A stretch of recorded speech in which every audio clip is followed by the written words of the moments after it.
Hi, this is AP Med. I'm Manager Poveda, and we're interviewing Miryam Matute Roca. You're a DACA recipient, right? So you went to high school in New York, then on top of that, you went to college in New York, then now you're at Upstate Medical University, right? Yes. Yep. Okay. You're second year now, right? Yes, second year. Okay. Do you want to introduce yourself a little bit? Like any hobbies, anything personal, anything really? Yeah, for sure. All right. Well, my name is Miryam. I'm originally from Peru. I came to the U.S. when I was very young, and I settled in downstate New York area. I'm a DACA recipient, and I'm a first-gen college student as well.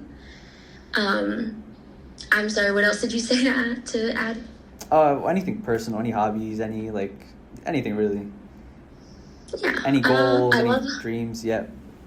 Yeah, for sure. I recently discovered that I really love emergency medicine. I found that I really like the adrenaline of it, and I guess that feeds into some of the hobbies that I do, which is like hiking and rock climbing. So it's nice that all those aspects of my life kind of come together into like that emergency medicine type of vibe. Okay. That's cool, yeah. I like to hear about the adrenaline in the emergency room because the other day I was speaking to a cardiothoracic surgeon, and he was telling me like I was like, how do you stay awake at all times? How are you on the top of your game always? And he was like, the adrenaline of surgery, and I'm assuming the adrenaline of the emergency room just keeps you up. You gotta lives are at stake here. Yeah, definitely. All right, could you describe a little bit more about your background and where you come from, like culturally?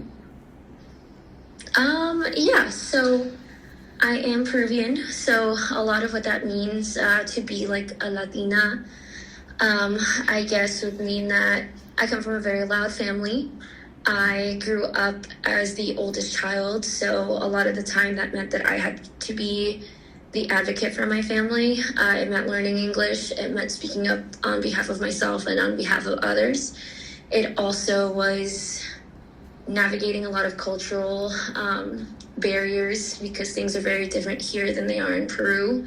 And it kind of became like I adopted a second identity when I came to the U.S. because people do things differently here, the people speak differently here, and I would say those are the ways that kind of being Peruvian and Latina and then also American in a way kind of all intersect.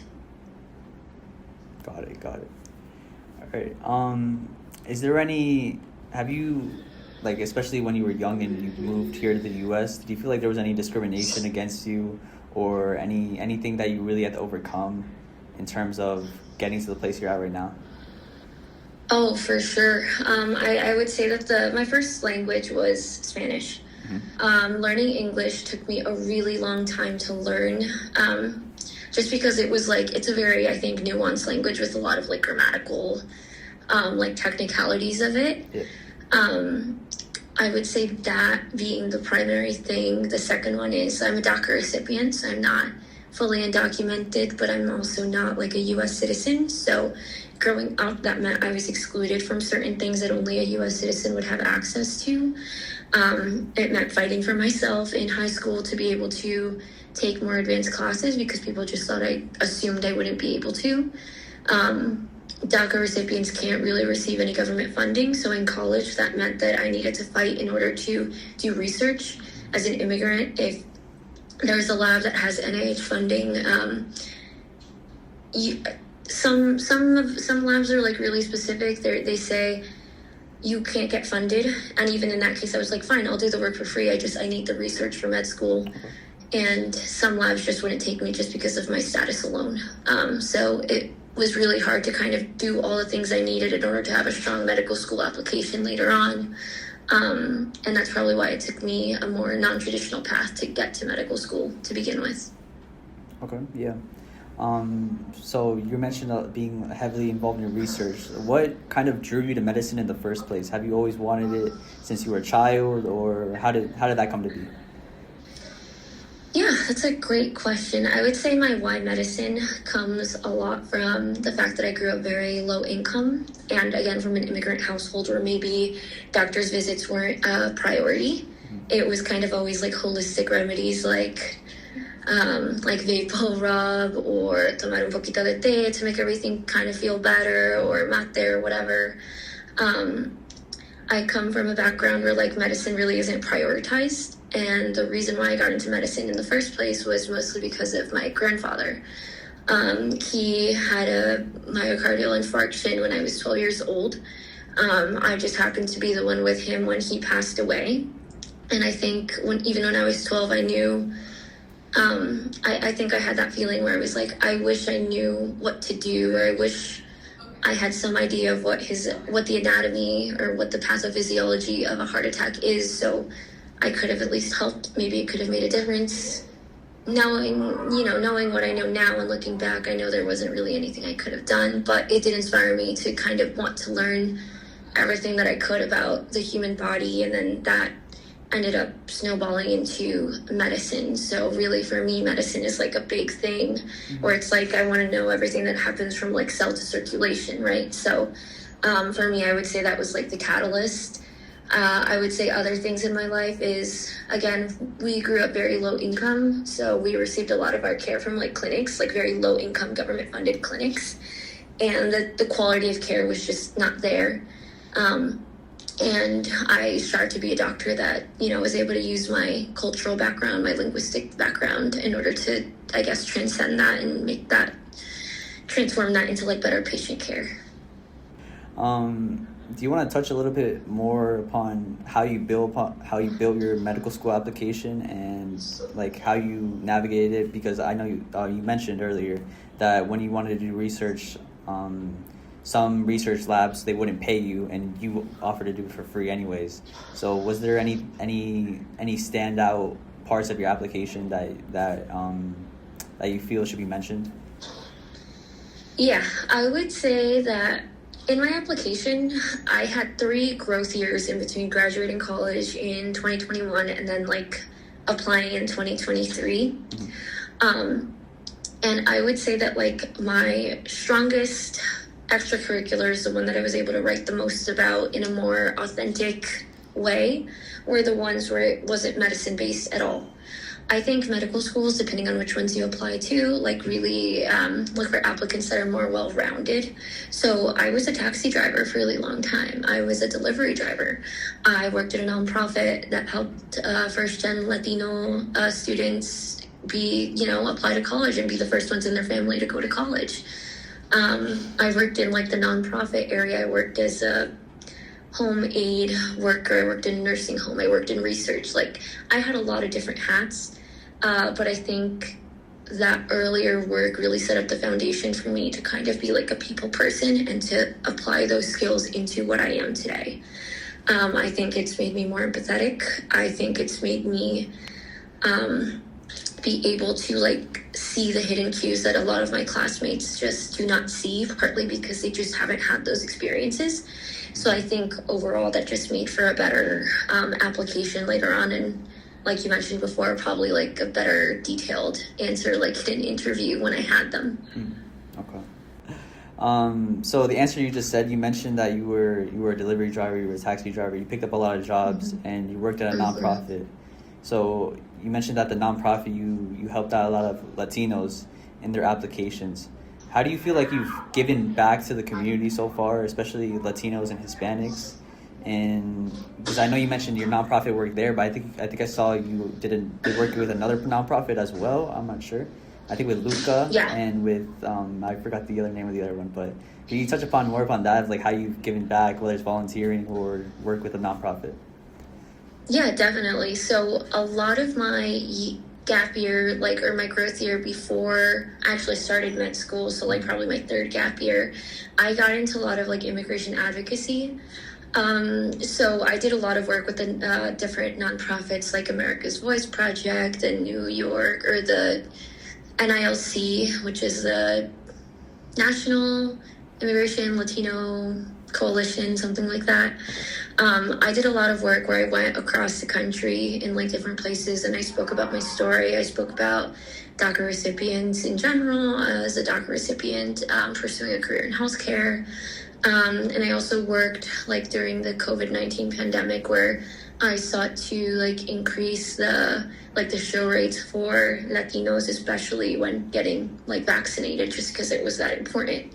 So I did a lot of work in terms of that for my community, because I was like, our people need the information, and I know that there's already a lot of misconceptions about a lot of these things going on. So I would say that's kind of how I gave back. I worked in different nonprofits, but I also leveraged them together to like get more show rates, and also to kind of make it like a community-based effort.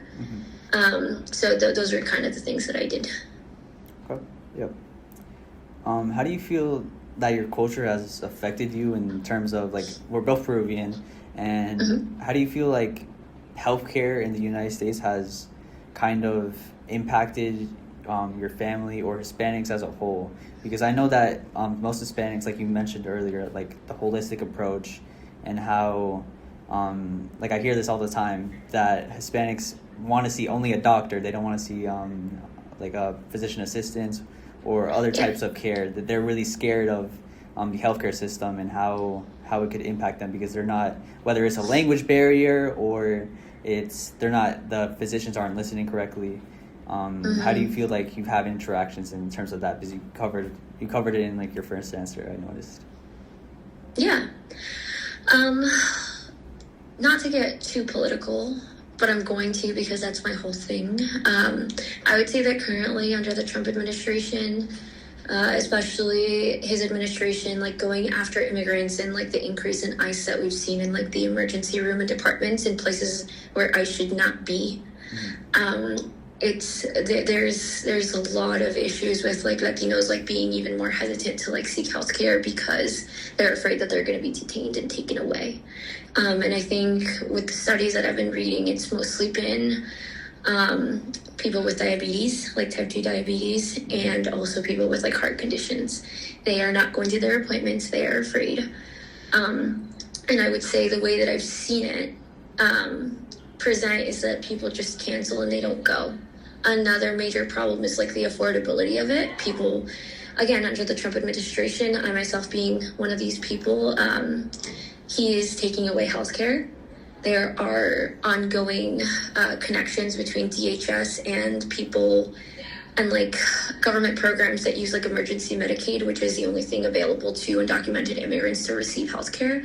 There's a lot of linkages between that, and they recently have a partnership where like anyone that uses emergency Medicaid and is undocumented, they're required to hand that information over to DHS. So there's a lot of policy changes currently that we are like desperately trying to fight with like policy memos and like just advocating in general. But I would say that is one of the major reasons why our people are not showing up, and they're facing really, really horrible like downstream effects of it. Okay. Yeah. I remember I was looking into emergency medicine as a whole, and I saw like laws like EMTALA, I think it's called the Emergency Medicine Treatment Active Labor Act, or I don't know, maybe I'm butchering that entirely, but the EMTALA law. Do you want to touch about like more advocacy issues maybe, or things that you've seen that should be talked about more, that are kind of like pushed aside in general?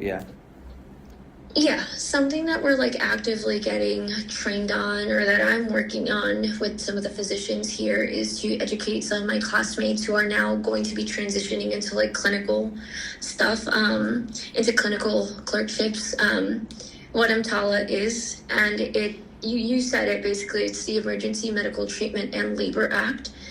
And it basically helps us to provide like a secure medical screening, like examination to anyone that comes into the ER, regardless of immigration status. Coupled with that, there's a lot of like know your training or know your rights training modules that we're doing. Essentially, it's teaching people like who should be like their first place of contact when they see ICE in the emergency room. It can also be who do you contact first when that happens, and it's also knowing the difference between like a court order and like a signed judicial warrant. One which is like you kind of have to let them in, and even then you kind of don't have to. And then two, it can also be like advocating for your patient, or even just admitting them so that ICE kind of like loses interest in like trying to detain them. So it could be one of those things. Wait, so right now you're a second year, and you mentioned that you're kind of like teaching or mentoring the first years of people that are transitioning into like the clerkship years. How does it work over there? I thought under my impression, I thought the first 2 years of medical school were the pre-clerkship years. Then the last two is the clerkship years where you're interacting with patients. So is it Yes. is it a little bit different over there, or how does it work exactly? I would say that most schools are now transitioning to like a 1.5 year like pre-clinical, and then doing the last like 2.5 as like clerkship, just because you should be able to like have enough time to like round, and I think it makes you a little more successful for step 2. So it definitely is a curriculum change that a lot of people or a lot of like medical institutions have been like adopting. So it seems to be that is the majority now, but it's very recent change that's taken place, probably in the last like year or two. Okay. Yeah. Earlier when you mentioned you kind of mentored a couple of your classmates, have you ever had any impactful mentors, whether it's a family member, somebody you look up to, any person in particular that you think has helped you out in your medical journey or in your life in general? Somebody that's just been by your side? Yeah, I've definitely had a lot of like life mentors.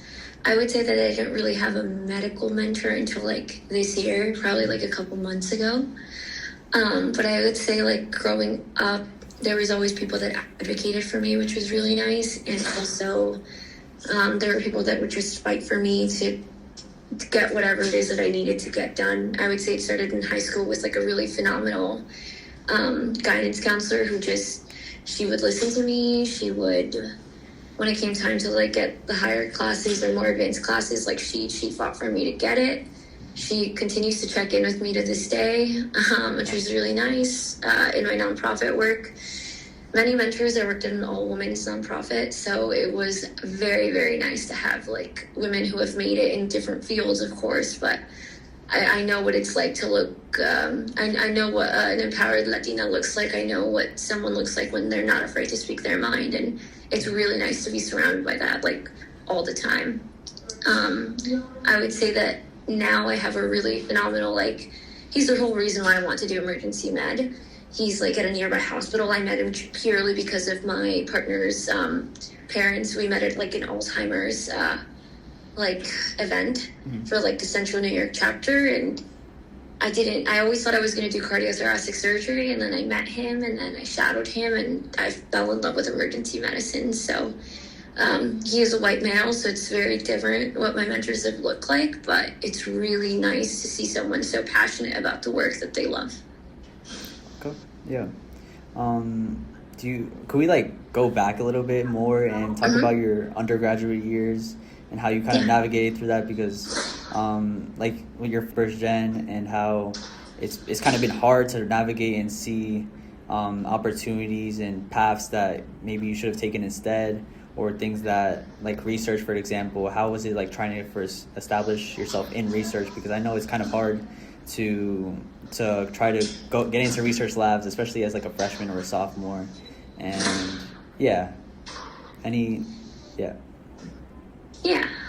so I went to the City College of New York, and that was purely because I got a scholarship to go there, which was a Dream US.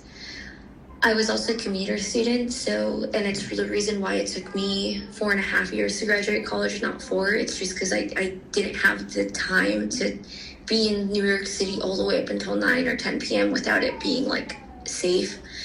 So I would say that the first year was really just about like, can I do these classes and can I still go home and eat and do my work and be successful with just like my classes.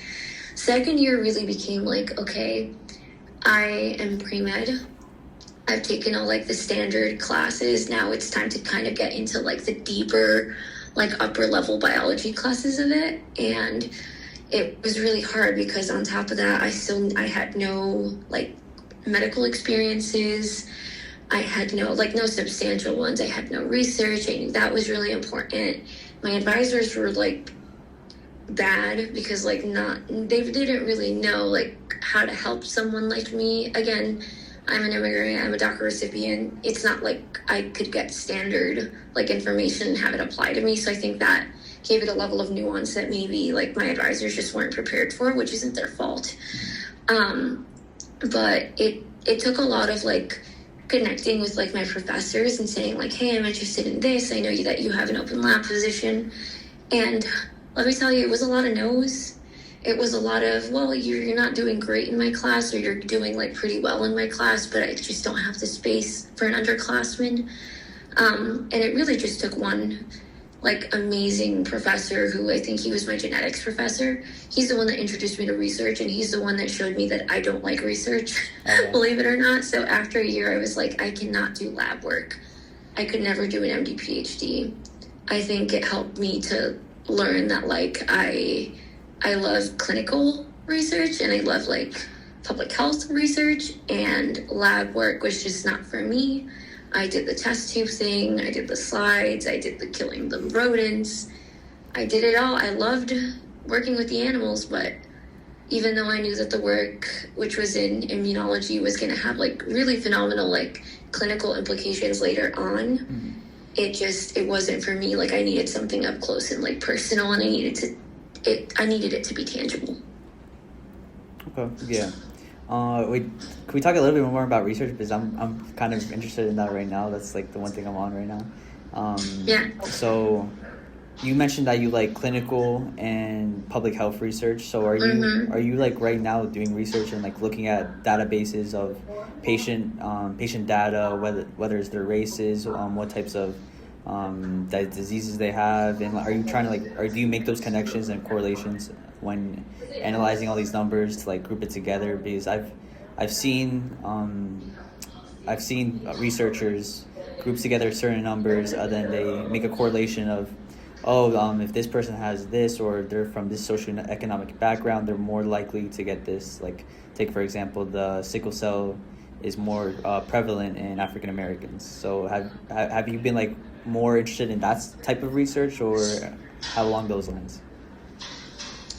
Yeah, so I think what you're describing is like meta-analysis like type of research, and that's exactly what I'm doing. I'm doing a lot of like, because I'm like emergency medicine and I'm like 99% sure that's what I want to do. I've been looking at like immigration, ICE in the ED, and what that looks like for patient outcomes. It's like a growing field right now. That's kind of why I've been like very interested in it.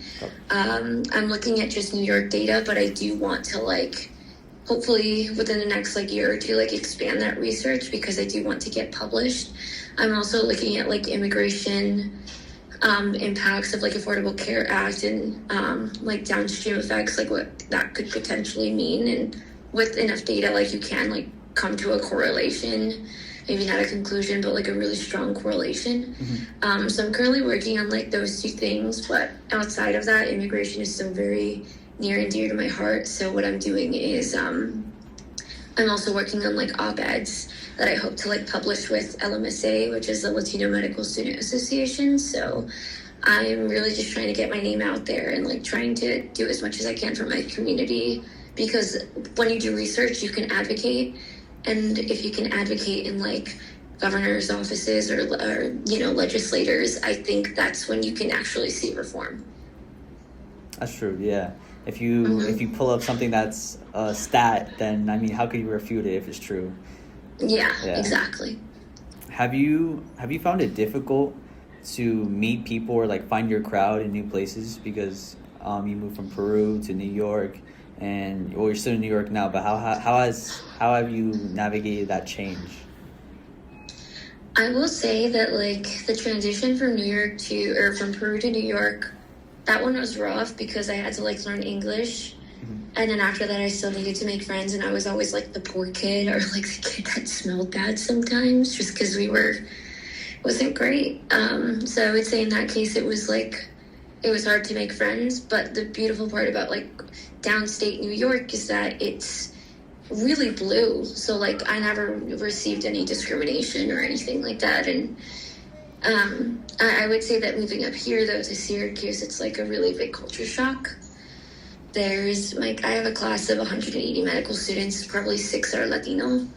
And out here in upstate, which is like very close to like Canada, there is no colmena or mercado where I could get like my Goya products or sopa de semula or anything like that. So I'm just forced to eat food that is like not what what I'm used to. Going out, it's just very white. It's very isolating. And that was like really hard to adjust to. Mm-hmm. Eventually, like you get so busy with medical school stuff that like you really cease to notice it. But it's been difficult to like transition from somewhere like that. I mean, I would love to be where you are. I think you're in New Jersey, right? I'm North New Jersey. That's Peru City. That's Peru capital, right? Patterson, Newark, yeah. I love Patterson. I go there all the time. But it's nice, It's nice to be in community. I think that's going to help you a lot when you're there. Mm-hmm. Mm-hmm. Yeah. Well, a little bit off topic, but like, what's your favorite Peruvian culture dish? Ají de gallina. Ají de gallina? Mm-hmm. Okay. It's an oldie but a goodie. After that, it's really like lomo de carne, and maybe sopa de semula after that. Okay. What about you? I would say probably papa la huancaína. I like that. I know it's kind of like an appetizer. It's not really a full dish. Yeah. But yeah, I still like it. Yeah. Okay. Yeah, it's pretty good. It's pretty good. Yeah. Yeah. Okay. So you mentioned that it was kind of hard to transition and learning a new language and everything that came with that. So how have you felt like you've dealt with imposter syndrome and people telling you no, like you said, so many people told you no, and then all it took was one yes. So how have you dealt with imposter syndrome? I think honestly it's by finding the community of Latinos here at Upstate. Mm-hmm. I think just like even knowing one person changed my life dramatically. Like one of my mentors, she's also a DACA recipient from Guatemala, and she's an M4 right now. She's applying to like OBG or OB-GYN residency. I met her after I received an interview to Upstate, but it was because of her that I'm pretty sure it gave her an extra push to accept me, but I think it was also because of her that I was able to receive full funding for it, because when she came, she set up a fund, and then she advocated for Upstate to accept more DACA recipients, and then I just happened to apply at the right time. So I don't think I would be there if it weren't for her, and that was just one person. And at LMSA, I get to meet so many other Latinos who are like, oh yeah, I can help you with this. There's no withholding. There's no toxic med school culture. There's no gunners. It's just like, how can I help you? And how can you help me? And there's like that camaraderie that I miss and I love and I appreciate a lot here. Okay, yeah. How have you felt like people have helped you out in terms of like networking and like meeting more people? Like how have you put your name out there? Like I like earlier you were saying that you're a big advocate and you fight for what's right, and like you like to speak. You're a people person. How have you felt like you put yourself out there? I would say like when I was earlier on, it was just like sharing my story, which was powerful. And it was like, I'm a DACA recipient. I was the first in my family to graduate college. And it was just that. And then it became like, I'm a DACA recipient who's interested in providing healthcare for American citizens and also like immigrant communities. Yeah. And now it's become like, I'm a DACA recipient who's actively in med school, and I might not be here tomorrow if I meet an ICE agent who's having a bad day. And it's so scary to like be in the situation that I am now, because like there's ICE in the ED. I'm working there. They're asking for somebody, and I'm like nervous because I'm like, they could take me next. And I think the power of it, which I think my mentor is showing me, even though I've been like very apprehensive in the last year to share my story because of the administration, is like, you never want like unnecessary attention. But I also think it's like a double-edged sword, because like if all our eyes are on you, people will know if something has happened to you. So I kind of try to look at it like that too. Okay, yeah. I've never heard of it from that way of like drawing too much attention, but at the same time, if you draw a lot of attention, then people won't notice that you're gone the next day. Yeah. Okay. So you mentioned that you took I think you said 2, maybe 3 growth years. How have you felt that you spent your time there and like you maximized and you best spent your time in those growth years? Yeah, so a lot of it, for context, I took the MCAT like 2 times. The first one was during COVID because I planned to apply I applied in 2020 just so I could like go straight through, but I was very underprepared for it. So a big part of the reason why I had growth years is because I didn't know anything about applying. I didn't know that you had to apply you needed to take the MCAT by May. I didn't know that like you needed to, you have to submit your MCAS by June if you have any hope of being early. I would look at the secondary deadlines and I was like, oh, December, November, like that's fine, I'll do it. So I was taking my MCAT in like September and like submitting my secondaries like December 31st. Obviously, now looking back, I'm like, that was so dumb. Like I should have asked someone to freaking help me instead of just trying to do it on my own. But it was like just a lot of trial and error. And unfortunately, because the MCAT or the med school cycle is like a whole year in advance, because I lost that year, I ended up losing 2. So that's a big reason why. But you grow from it. I was ready for my second application cycle. I learned a really good method that helped me study for the MCAT. And then I was just working. I was like, if I'm going to afford med school, I better start working now at least to see if I have any hope of like even affording to apply. So it was like a lot of working, a lot of sharing my story about seeing like, hey, can you connect me with someone from this med school, that med school? Like, what do I need? And a lot of it was like Instagram outreach for the LMSA people. I was like, tell me about your school, tell me what you like from it. And it became a lot more personal than like just Googling the school and saying, oh, I like this. It became more personal. Okay. Well, I want to ask you a little bit more about that method for the MCAT, but we'll get back to that. Yeah. What made you choose the medical school that you're at now? Because you said that you contacted medical students that are there, and then that kind of formed your decision. But how did you come to a final decision? What were the key factors, and what was most important to you in the medical school? 3 things. I would say the cost was like the first thing. 2 is how involved is the school in the community, and 3 was how far away is that from my family. And I think Upstate was just one of the schools that like did give me full funding, and that was a major reason why I'm here. It's not too far away from my family. It's only like a 4-hour drive. And even though I had interviews to other schools, I think it would have just been, I'm going to be at an all-white school. I'm going to be really far away from my family, and I'm not going to have anyone there. So I think those are probably like the 3 reasons, because every med school is like or not all of them, but most of them are like very community based. So really it just came down to like my family and how far away am I going to be if ICE happens to be there, like how quickly can I get to them? So it's kind of crazy that I had to factor that in, but it turned out okay. Okay, so I'm sure you don't get a lot of off days, but what is like a perfect off day look like for you? Oh my gosh, an off day. Yeah. In the event that I'm behind, I wake up early just so I can like kind of catch up. But on a day where I am caught up and it's just like a off day, I will go to the gym. I've been trying to go more now, but I go to the gym for like an hour, completely dissociate from my reality that is school. And then I always try to go outside into nature and like I try to do something. It could be a walk, it could be a hike. Nice part about being here in Upstate is that everything is like mountains and trees and stuff. So like there's always somewhere for me to be. But I do like going out with like my partner and like trying new foods or like driving somewhere. It's always nice to just like be out and surrounded by people when med school really is being in a library like 12 hours a day. Not too scary. Okay, yeah, no, that's fine. Do you want to touch upon that study method?